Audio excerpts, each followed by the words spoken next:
અંબાજી ખાતે અખિલ ગુજરાત આચાર્ય સંઘનું 52મું અધિવેશન યોજાયું. કેબિનેટ મંત્રી શ્રી કુબેરભાઈ ડિંડોર સહિતના મહાનુભાવો હાજર રહ્યા. અધિવેશન ખાતે સમગ્ર ગુજરાતમાંથી 3000 આચાર્યોએ હાજરી આપી.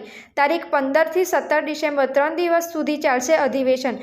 ગુજરાતના પ્રસિદ્ધ યાત્રાધામ અંબાજી ખાતે અખિલ ગુજરાત આચાર્ય સંઘનું 52મું શૈક્ષણિક અને વહીવટી અધિવેશન યોજાયું હતું, જેમાં સમગ્ર ગુજરાતમાંથી 3000 જેટલા શાળાના આચાર્યોએ હાજરી આપી હતી. દર વર્ષે યોજાતા આ અધિવેશનમાં શૈક્ષણિક અને વહીવટી બાબતોના પ્રશ્નો પર ચર્ચા વિચારણા તેમજ ગત સમગ્ર વર્ષ દરમિયાન થયેલ કાર્યોની સમીક્ષા કરવામાં આવે છે. ત્યારે આ વખતે પણ સંઘના હોદ્દેદારો અને સભ્યો દ્વારા શિક્ષણ જગતના પ્રશ્નો, સરકારની શૈક્ષણિક સરકારી ગ્રાન્ટેડ શાળાઓ, વિદ્યાર્થીઓને બાબતોને લઈ જાહેર કરેલ નવી નીતિઓ અંગે ચર્ચા વિચારણા અને સમીક્ષા કરવામાં આવનાર છે. તેમજ શિક્ષણ ક્ષેત્રે નવું શું કરી શકાય અને શિક્ષણ જગતના પ્રશ્નો અંગે સરકાર સાથે ચર્ચા અને તેના નિરાકરણ અંગે શું કામગીરી કરવી જેવી બાબતો સમાયેલી છે. 3 દિવસ સુધી ચાલનારા આ અધિવેશનના બીજા દિવસે માનનીય કેબિનેટ મંત્રી શ્રી કુબેરભાઈ ડિંડોરે હાજરી આપી હતી, જેમાં તેમને હાજર રહેલા સંઘના મહાનુભાવો, હોદ્દેદારો અને હાજર રહેલા 3000 જેટલા આચાર્યોને અભિનંદન પાઠવી સમાજને આદર્શ વિદ્યાર્થી, આદર્શ વ્યક્તિ પૂરો પાડવા અંગેની તેમની મહેનત અને કામગીરીનો શ્રેય આપ્યો હતો. તેજસ્વી વિદ્યાર્થીઓ દેશ અને સમાજને કામ લાગે અને પોતાના તેમજ દેશ અને સમાજના હિત ઉપયોગી બને તે માટે આચાર્યો દ્વારા જે મહેનત કરાઈ રહી છે તે બિરદાવી હતી. ત્યારે વર્તમાન સમયમાં શિક્ષણ જગતમાં રહેલ સમસ્યાઓના નિરાકરણ માટેના પ્રયત્નો કરાય તે અંગે તેઓ કટિબદ્ધ છે અને વડાપ્રધાન શ્રી નરેન્દ્રભાઈ મોદીની નેશનલ એજ્યુકેશન સિસ્ટમ સમગ્ર રાજ્ય સહિત દેશભરમાં લાગુ થાય તે માટે તેઓ કાર્યરત છે. દેશના તમામ વર્ગના વિદ્યાર્થીઓને ઉચ્ચ અને સારી શિક્ષા મળે તે માટે તેઓ નિરંતર પ્રયત્નશીલ છે, તેમ તેમણે જણાવ્યું હતું. Reporter Rahul Vanjara, BN news Gujarati, Ambaji. સૌને મારા નમસ્કાર.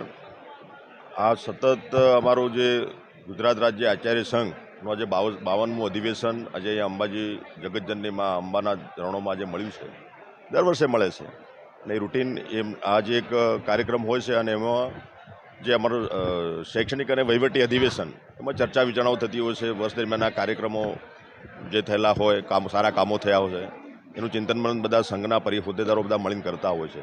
આની મોટી સમસ્યાઓ હોય એનું ધ્યાન થાય. શિક્ષણમાં સુધારો કઈ રીતના થાય અને શિક્ષણમાં નવું શું કરી શકીએ એનું પણ ચિંતન મનન કરવાનું છે. અને સાથે સાથે નેશનલ એજ્યુકેશન પોલિસી આપણા મોદી સાહેબે જે આપી છે એને તમામ પાસાઓનું ઇમ્પ્લિમેન્ટ આવનારા સમયમાં આપણી દરેક સ્કૂલમાં થાય એના માટેના પણ પ્રયત્નો આ અધિવેશનના માધ્યમથી અમારા આચાર્ય મિત્રો કરી રહ્યા છે. અને સાથે સાથે હું પણ શુભેચ્છા પાઠવું છું અમારા આચાર્ય મિત્રોને કે આપણા રાષ્ટ્ર નિર્માણ, સમાજ નિર્માણ, પરિવાર નિર્માણ અને વ્યક્તિ નિર્માણના કામમાં આપ સહયોગી બન્યા છે. આવનારા સમયમાં આપણા આદર્શ વિદ્યાર્થીઓ આપણે બનાવીએ અને આદર્શ વિદ્યાર્થીઓ આપણા ત્યાંથી પસાર થઈને બહાર જાય અને રાષ્ટ્ર નિર્માણ એ પણ સહયોગી બને એવી દરેકનું શુભેચ્છા પાઠવું છું. સાહેબ, તમે આદર્શ વિદ્યાર્થીની વાત કરી તો ગઈકાલે વલસાડના કપરાડા ગામે એક આશ્રમ શાળામાં જે છોકરાઓ છે તેને ભણાવવાના પાઠની જગ્યાએ રસોઈ પાઠ કરવામાં આવે એ મારા ધ્યાનમાં એ સંજ્ઞાનમાં અમે લીધું હતું કે રસોઈઓ રજા પર ગયો હતો અને જે બાકી એ ના થવું જોઈએ, પણ છતાં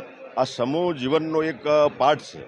આ સમૂહ જીવનનો એક પાઠ છે કે આપણે હું પણ છાત્રાવાસમાં રહીને પણ ભણ્યો છું. એટલે સમૂહ જીવનમાં આપણે દરેક બાબતો શીખવી છે. વિદ્યાર્થીઓને કામ કરાવવું ના જોઈએ અને એ અમે સંજ્ઞાનમાં લીધું છે કે આ વસ્તુ ફરીથી આવનારા સમયમાં ના બને એના માટે અમે જે તે જવાબદાર અધિકારીઓને સૂચના પણ આપી છે અને આવનારા સમયમાં ના બને એનું પણ અમે ધ્યાન રાખીશું. સાહેબ અંબાજીમાં સાયન્સ કોલેજ ક્યારે BCA કોલેજ કરવાની વાત થાય છે. જે આદિવાસી વિસ્તાર છે એમ એક જ BCA કોલેજ છે, એને પણ બંધ એકમાત્ર BCA કોલેજ છે, એ પણ દેવસ્થાન ટ્રસ્ટ બંધ કરવાની વાત. આપણા હાયર એજ્યુકેશન મિનિસ્ટર છે અને અમારા સેક્રેટરી પાસે એ બાબતની હું જાણકારી મેળવીશ અને એમાં જાય એટલી મદદ અમે કરીશું. આવનારા સમયમાં PG સેન્ટર અમે આજે અમારા આચાર્યશ્રીને પણ પૂછ્યું હતું. PG સેન્ટર 2009 પછી અહીંયા જે બંધ થયેલું છે એ મારા ધ્યાન પર છે. એને આવનારા સમયમાં ચાલુ કરવાનો મારો પ્રયત્ન રહેશે, સરકારનો પ્રયત્ન.